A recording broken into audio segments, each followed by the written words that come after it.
الحمد لله رب العالمين، والصلاة والسلام على سيد المرسلين وعلى آله وأصحابه أجمعين. أما بعد، فقد قال الله تبارك وتعالى في كتابه العزيز: أعوذ بالله من الشيطان الرجيم، بسم الله الرحمن الرحيم. اليوم أكملت لكم دينكم وأتممت عليكم نعمتي ورضيت لكم الإسلام دينا. وقال الله عز وجل في موضع آخر: إن الدين عند الله الإسلام ومن يبتغ غير الإسلام دينا فلن يقبل منه وهو في الآخرة من الخاسرين. صدق الله العظيم.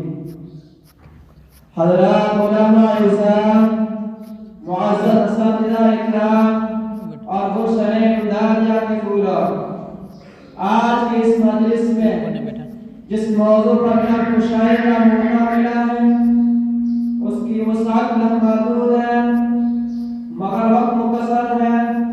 موضوع کا تقاضا ہے کہ پہلے دنیا کے تمام مذاہب پر روشنی ڈالی جائے اور اس کے بعد مذہب اسلام کو وضاحت سے بیان کیا جائے، پھر اسلام کا مذہب عالم سے موازنہ مقابلہ کر کے دین اسلام کے انفرادی و امتیازی پہلو کو اجاگر کیا جائے۔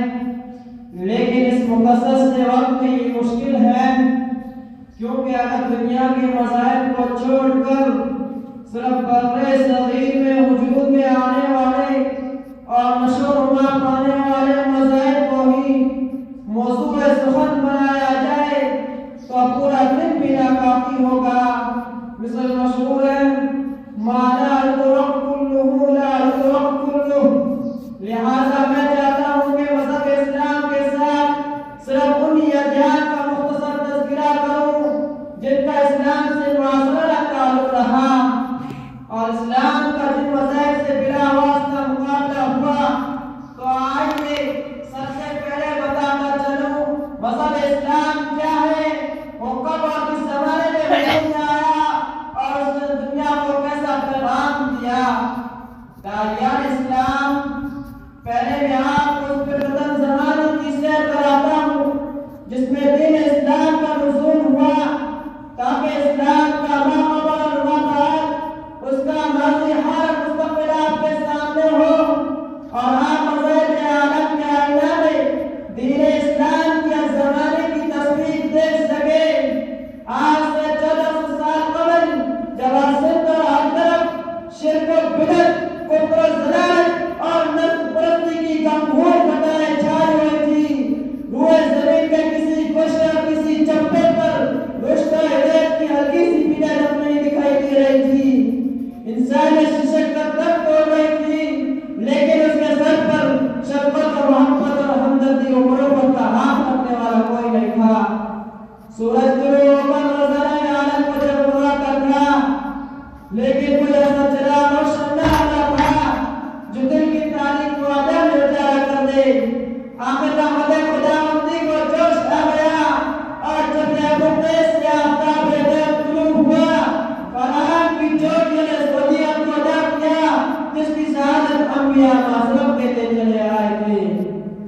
آپ نے کراہتی ہوئی انسانیت کو سہارا کیا اور ساری دنیا کو ایک عالم غیر پیغام دیا جس کا نام اسلام ہے۔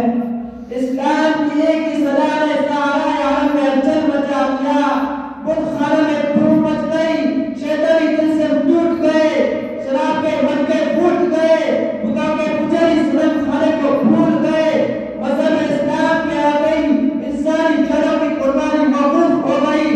اسلام نے دختر کشی کی رسم کو بیچ و بٹ سے اٹھا کر بیت کیا، عورتوں کو عزت، غلاموں کو آزادی، غریبوں کو بشارت، رنگ و نسل اور حسب و نسل کے امتیاز کو مٹا کر ساری دنیا کو اخوت و محبت اور صلاح و عاشقی کا پیغام دیا۔ سامعین اکرام، یہ تو دین اسلام کا مختصر تعارف تھا۔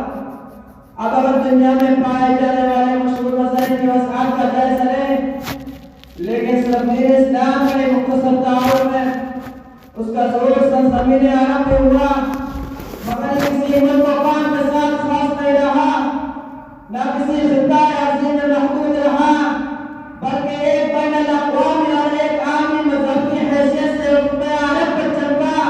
دنیا کے گوشے گوشے میں اس کی آواز گونجی، چپے چپے میں اس کی روشنی پھیلی، ملک ملک میں اس کی تعلیمات پہنچی۔ اسلام کی راہ میں ہزاروں فرقے سکندری حائل ہوئے، مگر اسلام اپنے ظہور کے اولی مرحلہ سے توسط انکا پھیلتا گیا اور قیامت تک پھیلتا رہے گا۔ اسلام کی فطرت میں قدرت نے رچک دی ہے، اسلام کی فطرت میں قدرت نے رچک دی ہے، اتنا ہی ابھرے گا جتنا کہ دباؤ ہوئی۔